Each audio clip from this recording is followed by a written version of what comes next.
حاسس اني خايف، ومش انا لوحدي بصراحه، كلكم خونه بكل بساطه. ما اقدرش اقول لك اقل من كده. لو مش مصدقني اسمع اسمع وافهم، هتعرف انا ليه بقول ان احنا كده. 15 ابريل 2023، انا فاكر اليوم ده كويس. انا فاكر اليوم ده وفاكر الرسائل اللي كانت بتجيلي بان في حرب قامت، وان الجنود بتضرب بغباء، وان في قنابل اسمها الدانات بتقع في بيوت الناس المدنيين العاديين ومحدش بيسأل فيهم. في ظرف 8 شهور بس موت اكتر من 12,000 انسان مدني ما لهمش اي علاقه باي شيء. نزوح 5 مليون انسان، منهم ناس انا اعرفهم بره البلد بتاعتهم وبره بيوتهم. اكتر من مليون لاجئ حوالين العالم. تدمير العاصمه السودانيه الخرطوم وتسويتها بالارض. ناس في المدارس والمستشفيات والمساجد والكنائس وتسويتها بالارض. ناس في مطار الخرطوم الدولي. ناس في اكبر جسر في مدينه الخرطوم بقى نصين. تلاقوا جثث متنطوره في الشوارع ومتوزعه، ولا اللي كأن دي حرمه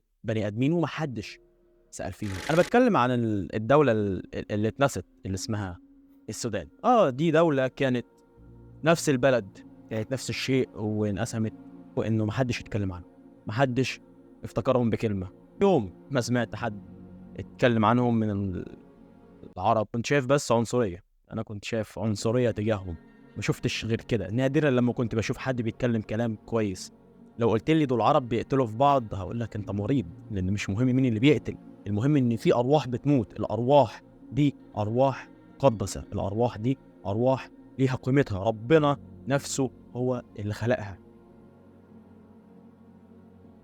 قال يعني ان العرب اللي بيقتلوهم يعني ده بيرخص ارواحهم عن الغير عرب بيقتلوهم؟ هل ده منطقي؟ هل انت شايف ان مش مهم الروح، المهم اللي بيقتلها؟ ده في اي شرع سعادتك؟ يعني انا عايز افهم ده في اي شرع المفروض ان هو شيء منطقي؟ انت بتقوله ده يا روح اتعالج، ده كفر. انت ما بتتكلمش غير غلط. ولو هتجيلي من الناحيه السياسيه، اتفرج على السكرين دي من ويكيبيديا عربيه، هتلاقي ان الجيش الليبي مساهم. قوات فاجنر الروسيه، اللي انا ما سمعتش حد يتكلم عن روسيا او ادانها او اتكلم عن مقاطعه ليها او ايا يكن، يعني اي شيء ضدها. انا شفت الناس بتدعمها وبتحب روسيا، مع ان هي يعني هنتكلم عن سوريا بعدين، علشان بصراحه اللي عملته في سوريا يعني مفيش شيء يذكر جنبه. وبرضه شايف ناس بتدعمهم. أليست هذه خيانة يا صديقي؟ أقول لك الإمارات العربية الشقيقة دي أيوة متسببة في إن هو تحصل الحرب دي هناك، بل إن في خلافات حاليا بين الدولتين بسبب اللي هم عملوه. في دولة كده أيوة، دي حرفيا من أكتر الدول اللي دمرت السودان، اسمها تشاد. محدش حتى فزع فيها، محدش اتكلم. وأليست هذه خيانة برضه ولا إيه؟ وعلى فكرة، قوات الدعم السريع اللي بتعمله في المواطنين السودانيين ده بيصنفوه تطهير عرقي من الاخر، بيتخلصوا منه. فانا هنا يعني بحاول افهم ليه ما حدش يتكلم عنه. ده ناهيك طبعا ان في اكتر من 6 دول تانيين عندهم حاجات زي كده. ان في دولة اسمها سوريا مات منها قرابة 600 ألف إنسان، محدش يتكلم عنها برضو، وما خدتش أي دعم. في مواقع وإحصائيات بتقول إن مات قرابة المليون إنسان، محدش برضو اتكلم عنها. بل ان في دول كتير انا لسه هتكلم عنها مستقبلا. فاحنا ليه بننسى الناس دي؟ اليست هذه ارواح غاليه مقدسه ليها قيمه؟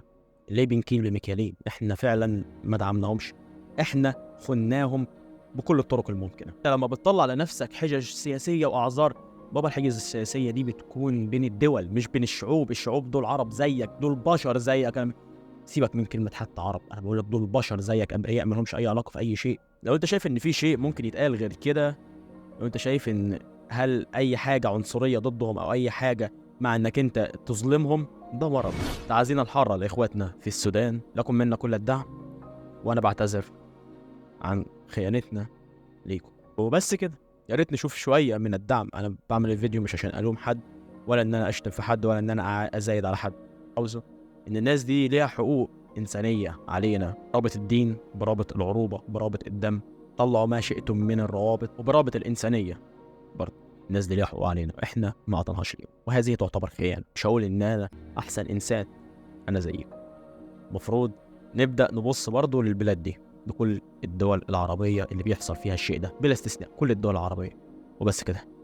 الفيديو طويل، اذا عجبكم الفيديو يا ريت تشيروه علشان يوصل لاكبر قدر من الناس، علشان الناس تفهم الموضوع وتعرف ان في دول تاني بتعاني وان في اماكن برضه محتاجه ان هي ندعمها.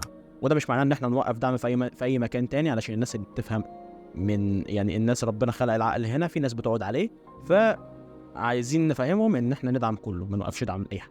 سلام.